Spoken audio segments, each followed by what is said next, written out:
नमस्कार साथियों, स्वागत है आपका एक बार फिर आपके अपने चैनल ज्ञान गुरु 365 में। रोजाना की तरह आज हम लेकर आए राजस्थान के राजपूत राजवंश, जिसमें चर्चा चल रही है गुहिल वंश के बारे में। तो उसका भाग 7 है आज। आज देखेंगे बनवीर के बारे में। छोटा सा टॉपिक है। बनवीर जो 1536 से लेकर 1540 ईस्वी में शासक बना था। इसके प्रारंभिक जीवन और शासन हथियाने के बारे में बात करें तो बनवीर मेवाड़ के इतिहास में एक विवादास्पद शासक था, जिसने बलपूर्वक सत्ता हथियाई थी। अब इसके जन्म और पृष्ठभूमि देखें तो बनवीर राणा रायमल के पुत्र पृथ्वीराज का अनौरस पुत्र था, जो उसकी दासी से उत्पन्न हुआ था। सांगा का भाई होने के बावजूद वह वैद्य वारिस नहीं था। शासन हथियाना 1536 ईस्वी में। 1536 ईस्वी में बनवीर ने विक्रमादित्य की हत्या कर चित्तौड़ की गद्दी पर कब्जा कर लिया।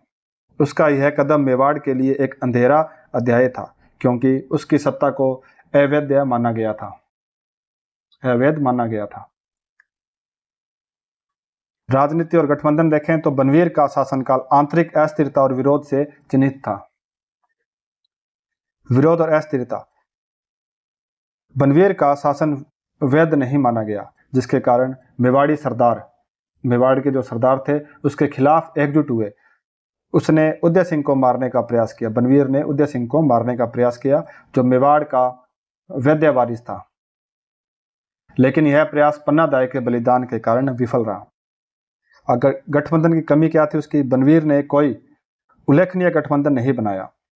उसका शासन सामंतों के विरोध और आंतरिक असंतोष के कारण कमजोर रहा। मेवाड़ी सरदार धीरे धीरे उदय सिंह के पक्ष में चले गए, जिसने बनवीर की स्थिति को और अधिक कमजोर कर दिया।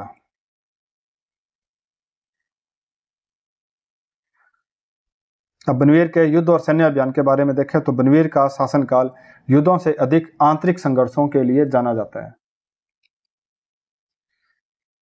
उदय सिंह के खिलाफ युद्ध 1540 ईस्वी में। बनवीर ने उदय सिंह को खत्म करने की कोशिश की, लेकिन 1540 में उदय सिंह ने मेवाड़ी और राठौड़ सरदारों के सहयोग से बनवीर पर आक्रमण कर दिया।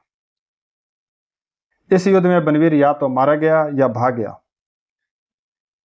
अब गोपीनाथ शर्मा कहते हैं, जो उनकी पुस्तक है राजस्थान का इतिहास, पृष्ठ संख्या 222, इसमें कहते हैं कि इस पराजय ने चित्तौड़ को उदय सिंह के नियंत्रण में ला दिया। अब बनवीर की उपलब्धियां देखें तो बनवीर की उपलब्धियां बहुत सीमित थी, लेकिन उसने एक स्थापत्य योगदान जरूर दिया था। वह कौन सा था? नौकोठा महल। बनवीर ने चित्तौड़ में नौकोठा महल यानी नवलखा महल का निर्माण करवाया, जो एकमात्र उल्लेखनीय उपलब्धि है। यह महल मेवाड़ की स्थापत्य कला का हिस्सा बना है। अब बनवीर के धार्मिक और सांस्कृतिक योगदान देखें तो बनवीर के शासनकाल में धार्मिक और सांस्कृतिक योगदान है जो नगण्य था। इसका सीमित प्रभाव था।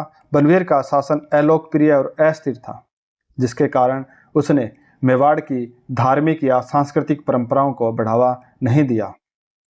नौकोठा महल का निर्माण उसका एकमात्र स्थापत्य योगदान था, लेकिन इसका सांस्कृतिक महत्व सीमित रहा।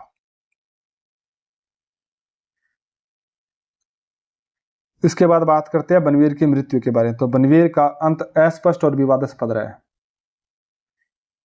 पराजय और अंत 1540 ईस्वी। 1540 ईस्वी में उदय सिंह के आक्रमण में बनवीर या तो मारा गया था या भाग गया था।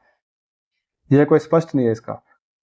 उसका अंत मेवाड़ के इतिहास में एक अलोकप्रिय शासक के रूप में हुआ, जिसका शासन मेवाड़ के लिए एक संकटपूर्ण दौर था। ऐतिहासिक महत्व देखें तो बनवीर का शासनकाल मेवाड़ के इतिहास में एक अंधेरा दौर था, क्योंकि बनवीर है जो एक अलोकप्रिय शासक था। बनवीर की अवैध सत्ता और उदय सिंह के खिलाफ उसकी साजिशों ने उसे मेवाड़ के इतिहास में एक नकारात्मक चरित्र बनाया था। पन्नादाय की वीरता। बनवीर के शासनकाल की सबसे महत्वपूर्ण घटना पन्नादाय का बलिदान है, जो अपने पुत्र चंदन को उदय सिंह की जगह बलिदान देकर स्वामी भक्ति का अद्वितीय उदाहरण बनी। इसका वर्णन वीर विनोद में है। मेवाड़ की पुनर्स्थापना। बनवीर की पराजय ने उदय सिंह के शासन का मार्ग प्रशस्त किया। जो मेवाड़ के लिए एक नया अध्याय था। तो आज के लिए बस इतना ही, मिलते हैं कल एक नए टॉपिक के साथ। तब तक के लिए धन्यवाद। अगर आपको वीडियो अच्छा लगा तो वीडियो को लाइक करें, कमेंट करें और यूट्यूब चैनल को सब्सक्राइब जरूर करें। कल का टॉपिक होगा महाराणा उदय सिंह। तो मिलते हैं कल, तब तक के लिए धन्यवाद। पढ़ते रहें, बढ़ते रहें, सीखते रहें। जय हिंद, जय भारत।